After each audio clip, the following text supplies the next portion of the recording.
Good evening everyone. Doctor Rakesh Jain here. I hope ये जो programme मैंने शुरू किया है आप लोगों को ठीक लग रहा होगा, अच्छा लग रहा होगा. और जो मेरा मिशन है कि जो पीडियाट्रिक न्यूरोलॉजी के जो भी टॉपिक्स रहते हैं, जो पीडियाट्रिक न्यूरोलॉजी से रिलेटेड बीमारियां होती हैं या कंडीशंस होती हैं बच्चों में, उनके बारे में पेरेंट्स को थोड़ी जानकारी हो, ताकि वो अगर प्रॉब्लम है तो डॉक्टर के पास चले जाएं, जल्दी दिखाएं ताकि जल्दी इलाज हो उसका. और अगर प्रॉब्लम नहीं है, वैसे ही पेरेंट्स कई बार चिंतित हो जाते हैं, तो उनको व्यर्थ में चिंता करने की ज़रूरत नहीं है. तो यही मेरा ये प्रोग्राम शुरू करने का मेन मकसद है कि पेरेंट्स को बच्चों में जो भी दिमाग से रिलेटेड कंडीशंस होती हैं उनके बारे में जानकारी बढ़े, ताकि वो सही समय पे सही इलाज कराएं अगर आवश्यकता है तो उसी सिलसिले को आगे जारी रखते हुए मैं आज जो है ऑटिज़म के बारे में बात करूँगा. ऑटिज़म एक ऐसी कंडीशन है जो आजकल काफ़ी कॉमनली देखी जाती है. पहले जब मैं यूके गया था 2002 में, तब हम बच्चों को देखते थे ऑटिज़म के. उससे पहले मैंने यहाँ से जो पोस्ट ग्रेजुएशन की थी पीडियाट्रिक्स में, तो हम लोग किताबों में पढ़ते थे ऑटिज़म के बारे में, और हमें लगता था कि ये विदेशों की बीमारी है और हमारे देश में इतनी ज़्यादा कॉमन नहीं होती है. या ये कहिए कि थोड़ी सी अवेयरनेस कम थी इंडिया में उस वक्त, तो ज़्यादा हम लोग डायग्नोस नहीं करते थे और ना ही ऑटिज़म का ट्रीटमेंट की लाइन पे कोई ज़्यादा तवज्जो हम लोगों का था. लेकिन जैसे जैसे मैं 2013 में मैंने यहाँ फोर्टिस ज्वाइन किया था, तो मैंने काफ़ी बच्चे देखे जो मतलब ऑटिस्टिक थे. शुरू में भी देखे मैंने, तो मेरे को लगा कि नहीं, this is not true. I mean this is not the disease of developed world. I mean we do have lot of children which are on autistic spectrum disorder even in India, and that is absolutely true now. अभी पिछले 5-7 सालों में अगर आप लोगों ने भी note किया हो तो ऑटिज़म के बारे में काफ़ी अवेयरनेस है. लोग पहले से ज़्यादा इस बीमारी या इस कंडीशन से परिचित हैं. लेकिन फिर भी ऐसे बहुत सारे पेरेंट्स हैं जो ये नहीं जानते हैं कि ये क्या कंडीशन होती है, या ऑटिज़म के बारे में इंटरनेट पे पढ़ के वो डर जाते हैं. उनको कोई एक दो फीचर्स भी अपने बच्चे में लगता है वैसा, तो उनको लगता है कि मेरे बच्चे को ऑटिज़म तो नहीं है. तो ये दोनों ही चीज़ें गलत हैं. हमें चाहिए कि हम अगर ऑटिज़म है तो हम जल्दी पकड़ें और अर्ली इंटरवेंशन शुरू करें. और एक दो फीचर्स अगर हैं उसमें, तो इसका मतलब ये नहीं है कि वो ऑटिज़म है. We all have 1 or 2 features which are suggestive of I mean some autistic features, which doesn't mean that child is autistic. तो अगर कोई भी शक हो आपको तो जांच करा लें. लेकिन इस वीडियो बनाने का मेन मकसद यही है कि थोड़ा सा आपको अवेयरनेस हो. तो ऑटिज़म है क्या बेसिकली? ऑटिज़म एक ऐसी कंडीशन है, एक मानसिक कंडीशन है जिसमें आपके मोटा मोटा अगर हम बात करें तो जो आपकी देखने की शक्ति है, बोलने की, सुनने की शक्ति है, ये सब चीज़ें बाय एंड लार्ज ठीक होती हैं ऑटिज़म वाले बच्चों में. लेकिन कोऑर्डिनेशन नहीं होता है. जो एक टीम वर्क जैसे हम बोलें, these activities they are not synchronous with each other, they don't talk to each other. दिमाग भी जैसे जो बच्चे का होता है वो अपनी ही धुन में अकेला ही उसमें रहता है. तो अगर हम इसको बाय डेफिनेशन बोलें तो it is a neurological condition जिसमें 3 मेन चीज़ें होती हैं. एक तो इम्पेयर्ड कम्युनिकेशन.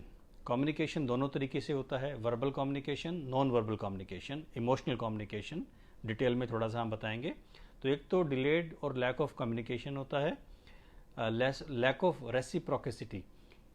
जो हम बात करते हैं, जो सिंपैथी या एम्पैथी है, इमोशन जो हम शेयर करते हैं दूसरे के साथ, तो दूसरा बंदा भी शेयर करता है.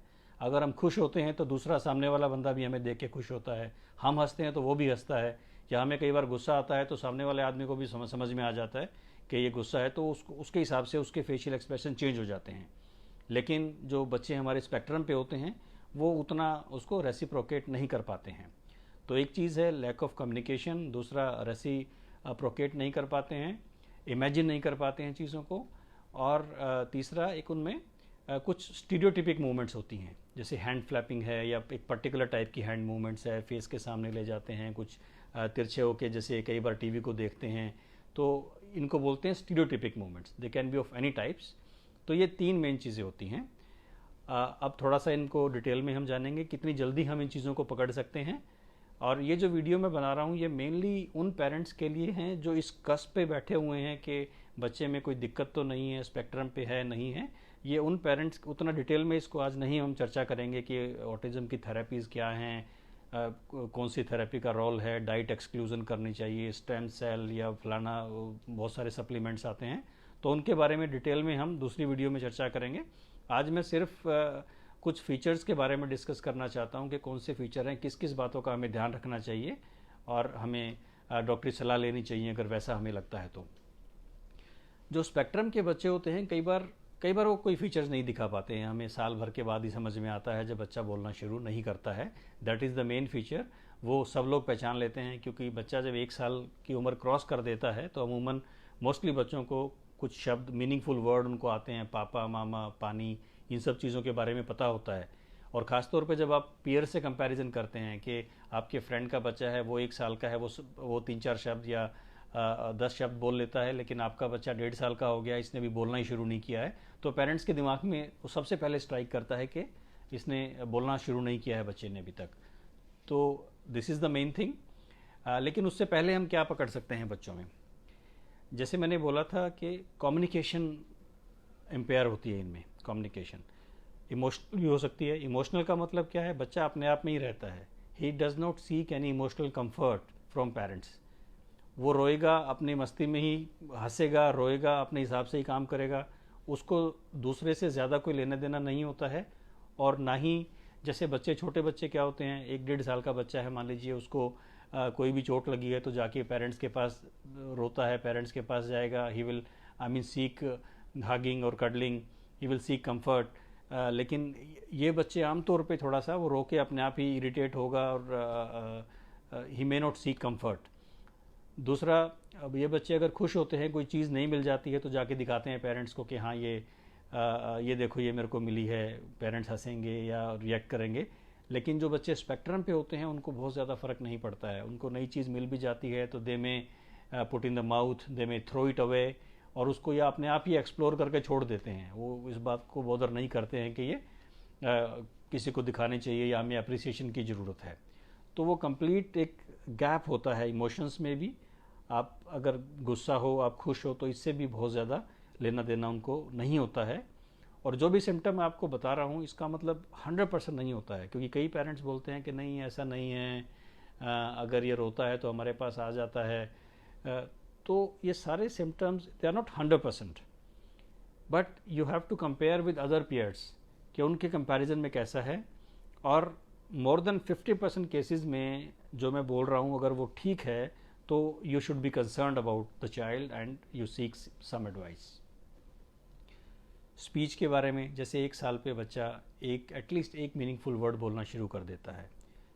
Don't worry actually if child doesn't speak any word at 1 year, लेकिन 1.5 साल तक बच्चा कुछ भी शब्द ना बोले और अपनी ही कुछ लैंग्वेज में, जिसको हम जिब्रिश टॉक भी बोलते हैं, कुछ ना कुछ बोलता रहता है, ना आपको समझ में आती है, उसका अपना एक स्टाइल होता है, मतलब उसी में वो लगा हुआ रहता है, तो थोड़ा सा आपको कंसर्न होना चाहिए। दूसरा, कई बार क्या होता है इन बच्चों में, इनिशियली पेरेंट्स को ये कंसर्न होता है कि इसको हम बुलाते हैं तो रिस्पॉन्ड ही नहीं करता है। कुछ पेरेंट्स सोचते हैं कि कहीं इसको सुनने में दिक्कत तो नहीं है, तो इसलिए हम इन बच्चों में सबसे पहले, जो बच्चे डिलेड स्पीच के होते हैं, हम एक हियरिंग टेस्ट कराते हैं टू मेक श्योर कि हियरिंग में कोई ट्रबल ना हो, क्योंकि hearing problem is the one of the commonest cause of delayed speech. तो वो हमें रूल आउट करना चाहिए। अगर वैसा है तो उसका ट्रीटमेंट एक अलग डायरेक्शन में चला जाता है और स्पेक्ट्रम डिसऑर्डर्स का ट्रीटमेंट एक अलग डायरेक्शन में जाता है। तो speech is the very important thing. Second, emotional comfort का आप ध्यान रखें। तीसरा, जो नॉन वर्बल कम्युनिकेशन होती है, जेस्चर कम्युनिकेशन। जैसे मान लीजिए आपके सामने एक पेन पड़ा हुआ है, मैं टेबल पे अक्रॉस बैठा हुआ हूँ और मेरे को उस पेन की ज़रूरत है, और बिना बोले भी मैं आपकी आंखों में आंख डाल के वो पेन आपसे बोल सकता हूँ कि yes I need this pen and can I take it, and you can say okay. So बिगर बोले भी मैं आपसे इजाज़त मांग के वो पेन उठा सकता हूँ। लेकिन आमतौर पे इन बच्चों को क्या होता है, इनको जिस चीज़ की भी ज़रूरत है, एक पेन है या लेट से मोबाइल फ़ोन है, उनको सामने रखा हुआ है, उनको चाहिए, तो they don't, first of all तो मान लीजिए लैंग्वेज नहीं है तो verbally they may not ask, लेकिन वो उनको इस बात की भी वो जहमत नहीं उठाते हैं कि बच्चे को मतलब पेरेंट्स इस पर डांटेगा, मेरे को कुछ करेगा। उनको मोबाइल चाहिए तो मोबाइल चाहिए, चाहे वो टेबल पे रखा है या आपकी जेब में रखा है, और उसको वो चीज़ नहीं मिलेगी तो वो पूरा रकस क्रिएट कर सकता है, वो अपनी बात मनवाने का उसके पास तरीका होता है, मतलब he can do some sort of emotional blackmailing as well. तो ये नॉन वर्बल लैंग्वेज भी, नॉन वर्बल कम्युनिकेशन भी इन बच्चों की कमज़ोर होती है। दूसरा, 1 साल का बच्चा आमतौर पे फिंगर पॉइंटिंग करना शुरू कर देता है। जैसे आप अगर गार्डन में बैठे हैं, ऊपर से कोई जहाज जाता है, तो बच्चा can say okay, I mean he may not speak but he can show you that aeroplane because it is different thing that is going around. और कोई अनयूजुअल कोई भी चीज़ होती है तो ही कैन फिंगर पॉइंट। लेकिन जो स्पेक्ट्रम के बच्चे होते हैं यूजली वो फिंगर पॉइंटिंग नहीं कर पाते हैं। दूसरा, जॉइंट अटेंशन इन बच्चों में बड़ी कम होती है कि अगर आप कोई पिक्चर बुक लेके बैठते हो, स्टोरी बुक लेके बैठते हो और आप फोकस करते हो कि हाँ ये कछुए खरगोश की कहानी है, ये खरगोश यहाँ चला गया, तो उनका उसमें बहुत ज़्यादा इंटरेस्ट नहीं होता है। वो या तो उस बुक को, उसके पेज फाड़ने में लग जाते हैं या उस बुक को बंद कर देंगे, लेकिन इंटरेस्ट बहुत ज़्यादा नहीं लेते हैं until unless they are trained to do that in a particular manner, जो थेरेपीज़ में आती है, जो हम बाद में इसकी चर्चा करेंगे। एक और चीज़ आपने देखी होगी, जैसे मैंने आपने बोला भी था अभी, एक स्टीरियोटिपिक मूवमेंट्स। स्टीरियोटिपिक मूवमेंट्स ये है कि एक पर्टिकुलर मूवमेंट को बार बार करना। जैसे हैंड फ्लैपिंग काफ़ी कॉमन होती है इन बच्चों में। कई बच्चे स्पिनिंग में बड़ा मज़ा आता है उनको, कोई भी स्पिनिंग घुमाने वाली चीज़ है उसको घुमाएंगे पकड़ के और उसको देख के खुश होते हैं बड़े। वो कई बार वो खुद, उनको मज़ा आता है घूमने में। कोई भी चीज़ होगी आप देखोगे उन बच्चों को, वो ऐसे राउंड राउंड घूमने में दे एंजॉय अ लॉट। किसी भी तरह की मूवमेंट हो सकती है, हाथों को अलग तरीके से करना, जर्किंग करना, तो ये it could be part of stereotypic movements. तो इन सब को मिला के ही it's like a jigsaw puzzle. कोई एक फीचर्स अगर है तो इट डजंट मीन कि चाइल्ड ऑटिस्टिक स्पेक्ट्रम के ऊपर है। तो बहुत सारी चीज़ें हैं। अगर आप चाहते हैं इसमें, मान लीजिए आपको कोई शक है कि बच्चे को ये फीचर हो सकते हैं, तो ऑनलाइन आपको एक एमचैट स्कोर होता है M for money, C for cat, H for hat and T for tango. तो एमचैट अगर आप गूगल पे डालेंगे तो mchat.org एक वेबसाइट है जिसके थ्रू आप एमचैट, एक 23-24 क्वेश्चंस होते हैं उसमें, जो आप इंडिपेंडेंटली भरें हैं। मैं आपको ये बताऊंगा कि जैसे हस्बैंड वाइफ हैं तो दोनों डिस्कस मत करें, हस्बैंड वाइफ दोनों अलग अलग, जितना उनको बच्चे के बारे में समझ में आ रहा है ऑनेस्टली उसको आंसर करें। उसके बाद आप मैच कर सकते हो और अपने डॉक्टर से भी उसको डिस्कस कर सकते हो। तो उससे काफ़ी एक हेल्प मिल जाती है कि हम कहाँ खड़े हुए हैं अभी, हम नॉर्मल रेंज में हैं, हम ऐसे ही चिंता कर रहे हैं, या बच्चे को डॉक्टरी सलाह की ज़रूरत है। वहाँ तक पहुँचने के बाद हमें लग रहा है कि यस थोड़ी प्रॉब्लम है, तो यस आप डॉक्टर के पास जा सकते हैं। Doctor will run this test. कुछ स्पेसिफिक डायग्नोस्टिक्स टेस्ट भी होते हैं जो क्लिनिकल हैं, जैसे एडॉस है, कार्स हैं, उनके बेसिस पे कुछ DSM क्राइटेरियाज होते हैं जिनके बेसिस पे हम डायग्नोसिस को कंफर्म कर सकते हैं। और काफ़ी डॉक्टर्स एक्सपीरियंस्ड होते हैं। जैसे ही आप क्लिनिक में जाते हैं, वो बच्चे को 5-10 मिनट 15 मिनट ऑब्जर्व करते हैं और कुछ क्वेश्चंस हम अगर आंसर शेयर करते हैं तो काफ़ी हद तक आइडिया लग जाता है। और जब हम थेरेपी शुरू करते हैं तो डिटेल में each therapist will assess the child in detail and they would have their own scoring, they would have their own mechanism of setting up the goal. तो इस तरह से हम एक नतीजे पे पहुंच सकते हैं कि बच्चा ऑटिस्टिक स्पेक्ट्रम पे है या नहीं है, और हमें उसका अप्रोप्रिएट मैनेजमेंट शुरू करना चाहिए। तो आज मैं इतना ही आपको बताना चाहता था। थोड़ा सा और मैं एक और पॉइंट है जो मैं स्ट्रेस करना चाहता हूँ। ऑटिस्टिक स्पेक्ट्रम पे बच्चा है, इसका मतलब ये नहीं है कि कई लोग बोलते हैं कि जी हमारे बच्चे को तो MR है, ये लर्निंग डिफ़िकल्टी तो नहीं हो जाएगी, पढ़ेगा लिखेगा नहीं, या मेंटल रिटार्डेशन की प्रॉब्लम तो नहीं होगी। तो ऐसा नहीं है। ऑटिज़म के जो बच्चे होते हैं, सारे बच्चों में दिमाग कम होगा ऐसा नहीं होता है। करीबन लेस देन 50% बच्चे ऐसे होते हैं जिनका IQ थोड़ा सा कम हो सकता है, जो कि हायर स्पेक्ट्रम पे होते हैं।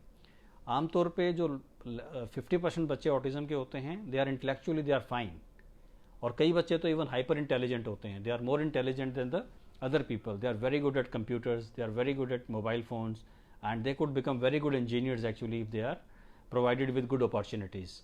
तो ऐसा बिल्कुल नहीं सोचना चाहिए कि बच्चा स्पेक्ट्रम पे है तो वो नॉर्मल लाइफ नहीं जी सकता है, नॉर्मल करियर नहीं बना सकता है। Definitely he can do with proper counselling and proper guidance. तो ऐसी भ्रांति दिमाग में नहीं होनी चाहिए। फर्स्ट ऑफ ऑल, अगर हमें कोई भी शक लगता है तो उस डायरेक्शन में हमें काम करना चाहिए and then gradually we can learn कि हमारा बच्चा कौन सी स्टेट में खड़ा हुआ है और उससे आगे क्या रास्ता हमारे लिए सबसे बेहतर है। तो इससे आगे वाली वीडियो में मैं बताऊंगा आपको कि ऑटिज़म के कारण क्या होते हैं, क्या इन्वेस्टिगेशन करानी चाहिए, क्या उसमें पॉसिबिलिटीज़ है और किस तरह से हम मैनेज करते हैं, क्या मेडिसिन हैं, कौन सी काम करती हैं, नहीं करती हैं, कौन सी थेरेपीज़ करते हैं। तो ये सब चीज़ें हम अगली वीडियो में चर्चा करेंगे। और कोई स्पेसिफिक चीज़ अगर आप डिस्कस करना चाहते हैं तो आप डेफिनेटली कमेंट सेक्शन में लिख के भेज सकते हैं। I hope this video is useful for you. Please share with your friends you don't know. खास तौर पे जो न्यूक्लियर फैमिलीज आजकल हैं, सिंगल पेरेंट्स होते हैं, parents are alone actually, they don't have the support of lots of elder people, so they may not know actually if the child is having one of these problems. So I hope this video would be helpful for those parents, and thank you very much for your time and listening to me, and next time we will discuss about other things. Thank you very much.